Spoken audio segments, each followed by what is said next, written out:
Bruce Thompson, based in the Temora Shire, and we're farming on 3 properties. They're all fairly close, and we're predominantly cropping and just running a few sheep around a few laneways and a few amenities blocks.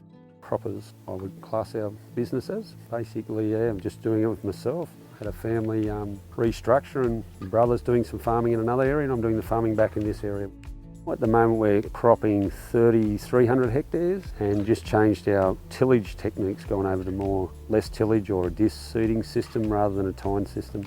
We have moved away from the manure and we've gone more to grain on the legumes. We consider we can still get enough weed control by running them to grain. A few new chemicals that are coming to the market.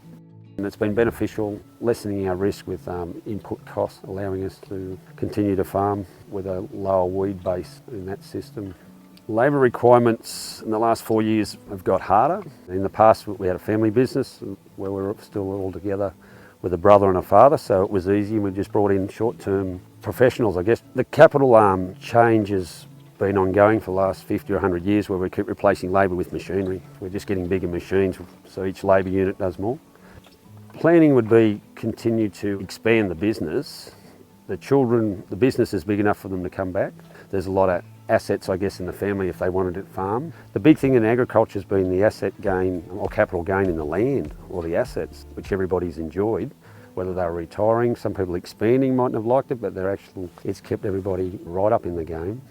It's made it harder to get back into more land. The land's trading double around here what it was in those days. So it's getting harder. I don't know how anybody starting out would get in and get a big enough scale to get a start in that.